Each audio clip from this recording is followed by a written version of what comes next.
As a society, we have been raised to divide ourselves into many different social categories, like the one shared here on the social identity wheel from week 2 of the Social Justice and Multicultural Education class at the University of Houston, led by Dr. Judith Owens. In a minute, I want you to pause the video and think about the different ways that you might categorize others into these categories. What categories do you feel are your go-to categories when you first meet someone? What categories do you feel you might venture out to after you get to know someone? Do you always classify people by the same categories? Or would you say that you would describe others by different categories when you are in different settings and situations? Why do you think you choose those categories? Go ahead and pause the video for reflection time. Welcome back. I hope that you discovered something new about yourself. Dr. Owens had us participate in an online discussion about different social categories that we noticed when we were in high school and how we felt about them. Some of the social categories that were discussed were the popular students that seemed to have extra privileges.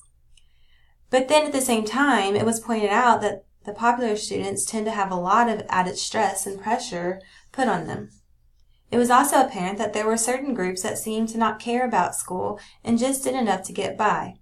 But in reality, is that really how they felt? Or were they just categorized that way and therefore none of their teachers pushed them to achieve greatness? It was also pointed out that particular groups seemed to be placed in AP courses, while it was very apparent that other social groups were mostly in regular ed classes and blue-collar prep courses. One of the participants discussed how she was able to experience 2 different high schools. The first school was located in a wealthier school district and was mostly white and African American students, and how they were provided with a wide array of AP and dual credit courses. When she moved to the second high school, which was located in a poorer school district, and the majority of students were Hispanic, she stated that there were no dual credit courses available and hardly any AP courses. She said that the few AP courses that were available were not as rigorous as her previous school, and that there were a lot of blue-collar prep courses offered. This led me to ponder the question, is the American public school system prejudging our students based on social categories, and therefore providing an education they feel fitting to that particular social category?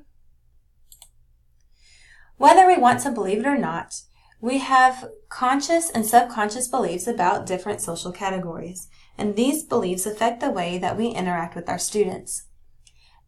A fellow graduate student at the University of Houston, Rodolfo Morales, responded to this topic in our Week 5 online discussion board stating, "I think it is important to raise these issues with our colleagues." He also cautioned me that sometimes people have trouble acknowledging the subconscious walls they have built and may become sensitive to the issue.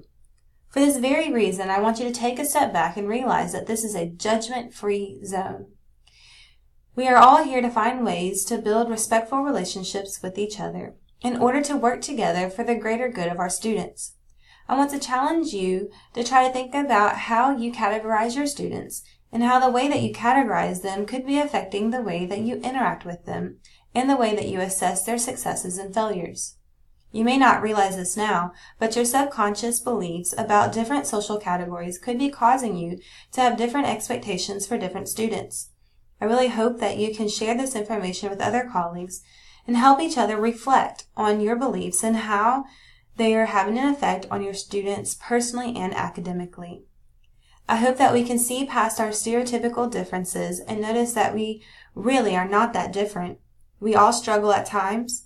We all succeed at times. We all have the ability to learn, and we all have the potential to teach others. As Dr. Owens stated in our Week 4 group topic paper feedback, as teachers, reflection may be our greatest resource as we endeavor to help our students learn the importance and power of working together and succeeding. I promise to make a conscious effort to reflect on my subconscious beliefs of different social categories in order to improve the rate that I respond to all students. I also promise to help my students move past these imaginary walls of different beliefs of social categories so that they might support each other to achieve greatness instead of tearing each other down.